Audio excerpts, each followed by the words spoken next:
Hi everyone and welcome back to my channel. So I know I'm looking a little bit much today, but that's because I just did an entire video, which you guys are going to see, on current beauty trends. This is something that I'm doing all at once. Normally you would pick one or two of these out at a time. You wouldn't do the overly sculpted with blush look, with the vibrant neutral eyes, with the dramatic liner. You would do a little bit of everything, like one at a time.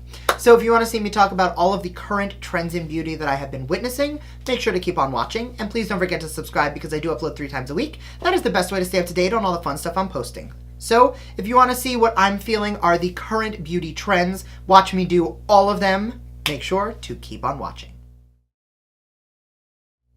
So the first trend we're going to talk about is the super glowy glass skin. Now, I have a lot of pores and a lot of texture, so I don't typically go in like super glowy, but I do still like a little bit of luminosity. So I did already prime the skin with my No Problem primer, and I'm going to be taking the Flawless Lumiere Radiance Foundation from Mercier. I do have oily skin, so I don't go in with super glowy stuff all the time. However, this has some really long-wearing properties to it. So even though it is a radiant foundation, I find that it wears on my skin, and even with my oils doesn't tend to get overpowering.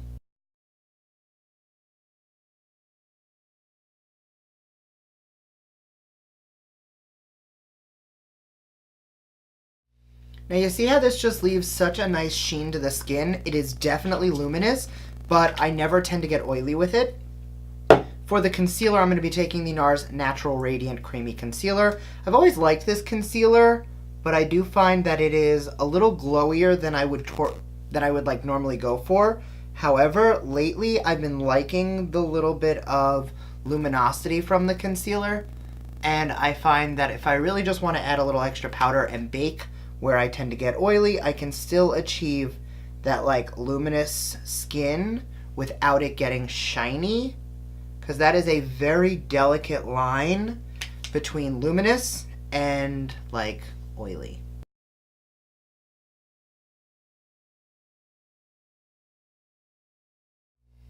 Now, before I set the face, I'm going to go into my Diamond Blush palette from Natasha Denona. And I'm actually going to take a little bit of the cream blushes, and I'm going to mix the 2 shades together. And I'm going to take that just on any cream blush brush. And I'm just going to like pre-blush the skin. I know that I don't typically go super overboard with blush, and this is going to get set under some powder, so it's not going to be quite as intense. But I do want to make sure that I am adding that pre-luminosity to the skin. And once I find that I've added it with the brush, I will go back into the beauty sponge and just buff that out a little bit. And you see how we just have this soft, glowy blush base? That's going to be perfect on top of everything else. And I'm going to dip into a little bit of the cream highlight. And I'm just going to pre-highlight the cheekbones. So this is the one place that's a little counterintuitive, and I'm going to take the Flower Beauty Bakerie setting powder, Beauty Bakerie flower powder. And I'm going to just kind of pat out any creases. And I'm going to really just set the places I get oily.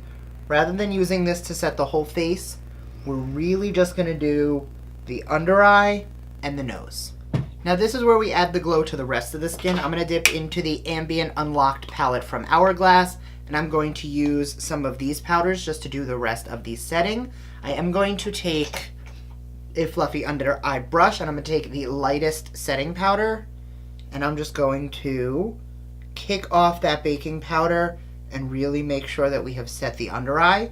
See how it didn't really mattify too much, but it definitely added that really nice diffused light. I think that's actually what the shade is called. Oh, it's called Soft Light, but it does add a little bit of that like diffused luminosity to everything. And I'm just going to take that lighter shade in all of the places where I added the concealer. Then dipping into the slightly deeper shade, we're just going to set down anywhere we will be adding any sort of bronzer or contour. This is just going to kind of like pre-sculpt the face since it is about a half shade darker. But you notice how there is still that sheen to the skin. Nothing is matte yet. Then I'm going to actually run my brush along both shades, and that I'm just going to use to set everywhere else. And now I'm just going to take a little bit of the luminous bronzer, and I'm going to use that to just start warming up the features.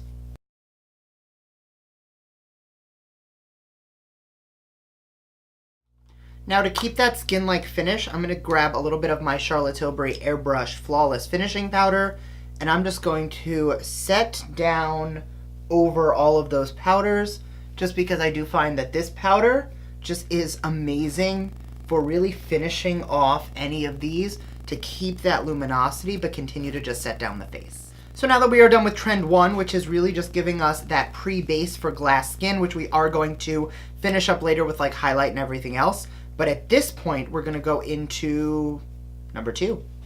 Now I actually love trend number 2 because it's something I've already been doing before it became a really big trend, and it is a softer brow. So I'm going to grab a little bit of my Milk Makeup Cush Brow, and I mean, for me this is my everyday brow, but lately I've noticed that there has been a lot less of the brow carving and a lot more of just lightly tinting the brows just to give them a little bit of shape and just keeping them looking a little bit fluffier without them being quite as dramatic. So now the next trend is going to tie into the whole glass skin, but it is also a very heavy blush application.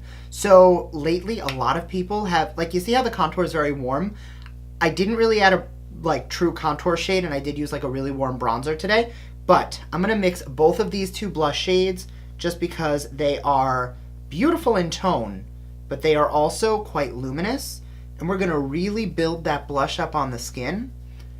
I know it's gonna look intense, and it's definitely a lot of blush, especially for me, but there has definitely been a much bigger movement in blush lately, where a lot of people have been playing around with the idea of kind of skipping the whole contour bronzer thing and just diffusing blush on the perimeters of the face. I'm still gonna always add like a bronzer effect. However, we're really just gonna rose up the cheeks today. Now this is a lot of rosiness for me. I don't normally go in with this much blush. It is a little bit more than I tend to like, so I am gonna once again take that Charlotte Tilbury Flawless Finishing Powder, and I'm just going to veil over the blush just to soften it slightly. It is still definitely going to be a heavy blush application, but it's going to be a little less intimidating for me. Now you see how that is still clearly quite a bit of blush, but we're getting a lot more of that glow. To finish off the skin, I'm going to take a fluffier but still dense packing brush, and I'm going to dip into the last shade here, which is the highlighting shade, and I'm going to just amp up the glow. And rather than just concentrating it here like I normally do, I'm actually going to feather that down onto the whole cheek, and we're actually going to take that over the entire brow. And you see how this is just going to really give that lifted effect, but it's also going to add quite a bit of shine to the skin. The whole purpose of this is to make sure that the skin is really, really glowy, and no matter what angle you catch the cheek, you're just going to really see that shine. So the next trend is going to be a really glittery highlight. So we are quite glowing, and the base is very like glowy. I'm going to dip into the Heaven's Hue highlighter in Silverlake from Stila, which is, if you haven't seen, the exact same finish as the Fenty highlighter, but a smaller package. So if you're not going to really like dig into the Fenty highlighter, this one is the identical formula. It actually came out first. And I'm going to load up my brush with this, and I'm going to use this to really amp up that highlight. But now this, it's going to give you that glow, but in addition, this side is going to add a lot more sparkle. So it's not just going to be a metallic glow, it's really going to shine. Okay, so now that the skin is done, there are 2 major eye trends that I have been really interested in. The first I'm actually not going to do, and it is like bare eye with nothing on it with a super like matte but colorful inner corner. I will throw a picture up, but like people are doing no eyeshadow whatsoever and just doing like a matte pink or a matte neon yellow right in the inner corner, which I do think is very pretty. The look I'm going to do instead is one that I've also seen a lot of people doing. I already threw a little bit of bronzer down in the crease, but I'm going to be using my Fenty highlighting duo in Sandcastle and Mint Mojito for this, and it is having a super neutral eye with a touch of a very neutral shimmer on the lid, which I'm going to use the bronzy Sandcastle shade.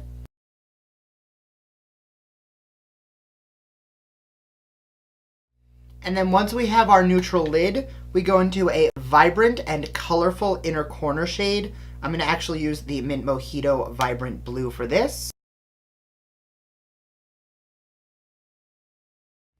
And you see how that just really adds some dimension to the look? It's definitely blue in a way that, like, might be a little bit dramatic. However, because the rest of the face is so soft and glowy, and because the eyes are so neutral and shiny, it really doesn't look that outlandish. The one trend I'm seeing that I'm not loving, but I'm going to do it for the sake of today, is a curled and lightly mascaraed lash with no actual falsies. I'm a huge fan of falsies, so normally I would be all about it, but today, for the sake of this video, I am going to skip them. So I'm going to go and curl my lashes and throw on some mascara, and I'll be right back. Alright, so some light mascara is on. I'm actually going to just grab my spoolie and just zhuzh them a little bit more, because when I don't have falsies on, I find like I really want to just keep finessing to make them stand up perfectly the way I want, which is 90% of the reason I usually stick to falsies, just because I like the effect that I'm going to get every time.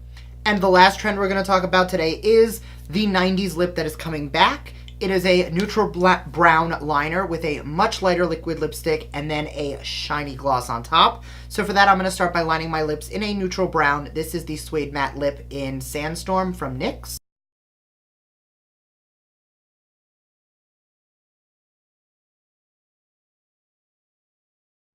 So now that we have the brown down, I'm going to take a light nude liquid lip. This is Mannequin from Jeffree Star.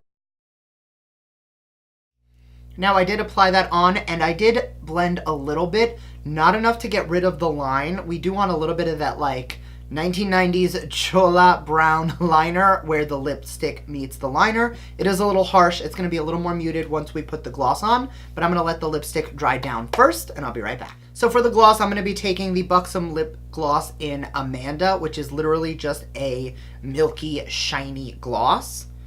And I'm going to add that over the entire lipstick. And now that we've added some shine to the lips, I'm going to take a touch more setting spray. And so that is the finished look using all of what I see as the current beauty trends, things that a lot of people are doing. Maybe not all at the same time, but they are definitely doing them. It's a lot glowier, it's a lot softer on the skin, but it's definitely shining and glowing. The eyes are very neutral with not a huge lash, but that super vibrant inner corner. Your lips are looking like their 90s fantasy is back. Very nude and neutral with that distinct liner look, and definitely high shine gloss. So thanks again for watching. If you enjoyed this video, make sure to give it a thumbs up, and I will see you guys next time. Bye!